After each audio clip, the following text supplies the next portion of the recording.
কিনা? এই যে রামিসা নামক যে মেয়েটি, একজন বাপের কলিজার টুকরা, প্রত্যেক মা বাবার জন্য তার ছেলে মেয়ের জন্য মায়া আছে কিনা? এই যে জানোয়ার কুলাঙ্গার এগুলা দর্শন করে তারপরে আবার এগুলাকে জবাহ করে, নাউযুবিল্লাহ বলেন। এটা আইয়ামে জাহিলিয়াতের যুগে হয় নাই। আমরা আমাদের প্রধানমন্ত্রী, মাননীয় প্রধানমন্ত্রী ডক্টর তারেক রহমান অনেক ভালো মানুষ, ওনার পিতা ভালো মানুষ ছিলেন কিনা?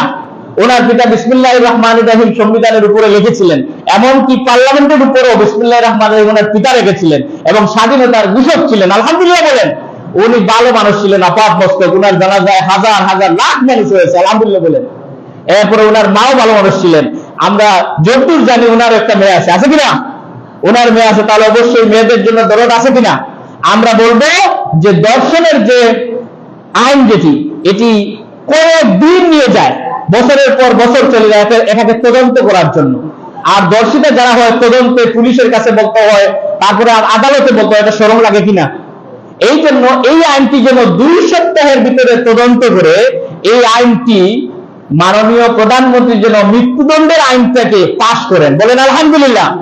যদি মৃত্যুদণ্ডের আইন পাশ করা হয় এবং সর্বোচ্চ 2 সপ্তাহের ভিতরে তদন্ত করে পুলিশ রিপোর্ট দেওয়া হয়, এবং 2 সপ্তাহের ভিতরে যদি আসামি হয়, তাহলে আসামি যদি সঠিকভাবে দর্শন করে থাকে, তাহলে তাকে এবং যদি সহযোগী থাকে সবাইকে যেন শাস্তি দিয়ে মৃত্যুদণ্ড দেওয়া হয়, তাহলে আর এই দেশে দর্শন হবে?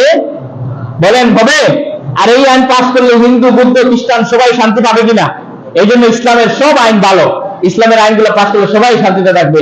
আমরা মাননীয় প্রধানমন্ত্রী, ওনার মা ভালো, বাবাও ভালো, উনি যেন এই আইনটি পাশ করেন, অন্তত আমাদের মাসুম বেগুনা বাচ্চাগুলো যেন এই সকল গুলাঙ্গারদের কাছ থেকে